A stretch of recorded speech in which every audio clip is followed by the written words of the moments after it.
So we members of the educated elite did some good things. We created the internet, brunch, and mocktails. You're welcome. We did some bad things. We designed a meritocracy designed around the skills we ourselves possess and rigged the game so we succeeded and everybody else failed. By age 12, American children of affluent kids are 4 grade levels above everybody else. By university age, rich kids are 77 times more likely to go to university or to Ivy League university than kids from poor schools. In adulthood, 54% of the people at elite workplaces went to the same 34 elite colleges. So we ended up creating a caste system. People with high school degrees die 9 years sooner than people with college degrees. People with high school degrees are 5 times more likely to have kids out of wedlock. People with high school degrees are 2.4 times more likely to say they have no friends. So we created a caste system, even though we pretend to be egalitarian. Hello guys, I hope wherever you're watching us from, you're having a great time. Now, given the current situation in the United States, uncertainties still linger because there are those who think President Trump should be doing better. There are those who also think that we have to give President Trump time to deliver on his promises that he gave to Americans. But other scholars and experts have given a grim picture of what Trump's presidency will be in this second term. And one of those people who have spoken about it is David Brooks. David Brooks is a Canadian-born American social commentator and also a political commentator. He has given and written many books, and he was speaking at this event where he gave a very powerful speech about the current state of America and why the elites have rigged the system. Let's watch this, then come back and talk about it more. So I have a confession to make. I'm a member of the educated elite. My parents were historians of Victorian England. Our turtles, when I was growing up, were named Disraeli and Gladstone. The culture in our home was think Yiddish, act British. Very stiff upper lip, we showed no emotion. And then when I was 7, I read a book called Paddington the Bear and decided I wanted to become a writer. And that was central to my identity ever since in high school, which you call like fourth form or something like that. I wanted to date a woman named Bernice, and she didn't want to date me. She dated some other guy. And I remember thinking, what is she thinking? I write way better than that guy. And so those were my values. And then when I was 18, the admissions officers at Columbia, Wesleyan, and Brown universities decided I should go to the University of Chicago. And some of you may know the saying about Chicago, it's where fun goes to die. My favorite saying about Chicago, it's a Baptist school where atheist professors teach Jewish students St. Thomas Aquinas. And so it's very educated elite, and I fit right in. I had a double major at Chicago in history and celibacy while I was there. And then after school, I got a job where an educated elite person should get a job. I was hired to be the conservative columnist of the New York Times, a job I likened to being the chief rabbi at Mecca. Not a lot of company there. And then I got a job on PBS, which is our PBS NewsHour, which is our version of Newsnight. And again, educated elite. We have a wonderful audience, somewhat seasoned. And so if a 93-year-old lady comes up to me at the airport, I know what she's going to say. I don't watch your program, but my mother loves it. So we members of the educated elite did some good things. We created the internet, brunch, and mocktails. You're welcome. We did some bad things. We designed a meritocracy designed around the skills we ourselves possess and rigged the game so we succeeded and everybody else failed. By age 12, American children of affluent kids are 4 grade levels above everybody else. By university age, rich kids are 77 times more likely to go to university or to Ivy League university than kids from poor schools. In adulthood, 54% of the people at elite workplaces went to the same 34 elite colleges. So we ended up creating a caste system. People with high school degrees die 9 years sooner than people with college degrees. People with high school degrees are 5 times more likely to have kids out of wedlock. People with high school degrees are 2.4 times more likely to say they have no friends. So we created a caste system, even though we pretend to be egalitarian. But the worst things we did were not material. America has a very strong economy. The worst things we did were spiritual. We privatized morality and destroyed the moral order. George Marsden is a great historian who said, what gave Martin Luther King's rhetoric its power was the sense there's a moral order built into the universe. That if slavery is not wrong, nothing is wrong. If segregation is not wrong, nothing is wrong. We took that essential moral order that holds people together, and we decided it's up to you to find your own truth, find your own values. Back in 1955, a great American journalist named Walter Lippmann understood this was going to be a big problem. He said, if what is right and wrong depends on what each individual feels, then we are outside the bounds of civilization. And so, without a strong moral order, it's hard to have trust. It's hard to find your meaning in life. And so America, and I think Britain too, has become a sadder society. Rise in mental health, rise in suicide. 45% of high school students say they are persistently hopeless and despondent. Since 2000, the number of Americans without close personal friends is up by fourfold. Since 2000, the number of people who say they are in the lowest happiness category is up by 50%. We've just become sadder. The third thing the educated elite has done, and this may not please you, is we produced Donald Trump. Some people think Donald Trump is a populist. Donald Trump and Elon Musk went to the University of Pennsylvania, an Ivy League school, and became billionaires. J.D. Vance went to Yale. Pete Hegseth went to Princeton and Yale. Stephen Miller went to Duke. Fox News types like Laura Ingraham went to Dartmouth. And they represent the educated elite. And the key factor of the educated elite is that they're not pro-conservative, they're anti-left. They don't have a positive vision, a conservative vision for society. They just want to destroy the institutions that the left now dominates. And this means, in the first place, they're astoundingly incompetent. I have a lot of sympathy with what drove people to vote for Trump, but I'm telling you, as someone who's on the front row to what's happening, do not hitch your wagon to that star. Thank you. You're supposed to boo. Pete Hegseth gave away our bargaining chips with Putin before we even had negotiations.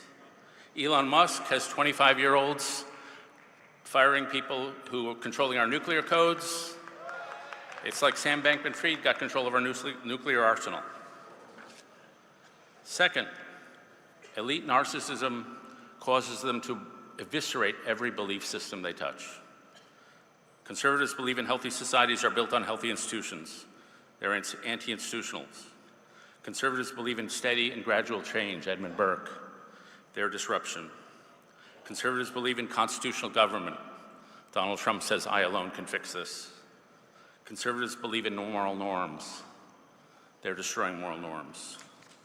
The other belief system that they are destroying is Judeo-Christian faith. Judeo-Christian faith is based on service to the poor, service to the immigrant, service to the stranger.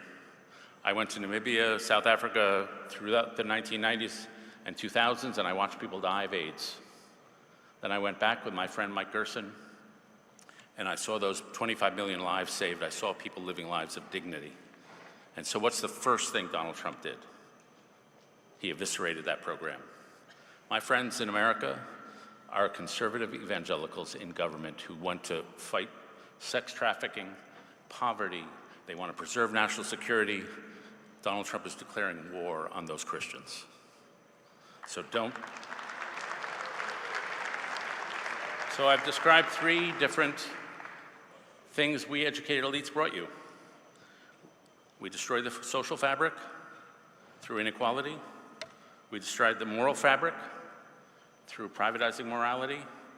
And we destroyed the institutional fabric, what's happening right now. How can we come back? Well, we already are. I often ask people, tell me about a time that made you who you are as a human being. And they never say, I went on a fantastic vacation in Hawaii. They never say that. They say, I went through a really hard time. The death of someone, the loss of someone, moving away from home, entering a new vocation.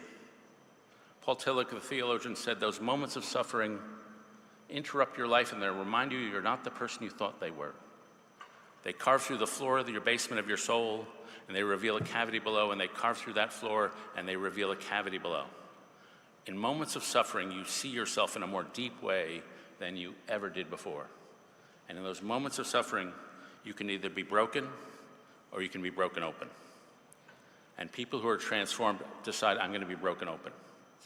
And nations that are going to be transformed by moments of suffering say, we're going to be broken open. We've been through periods of national crisis before.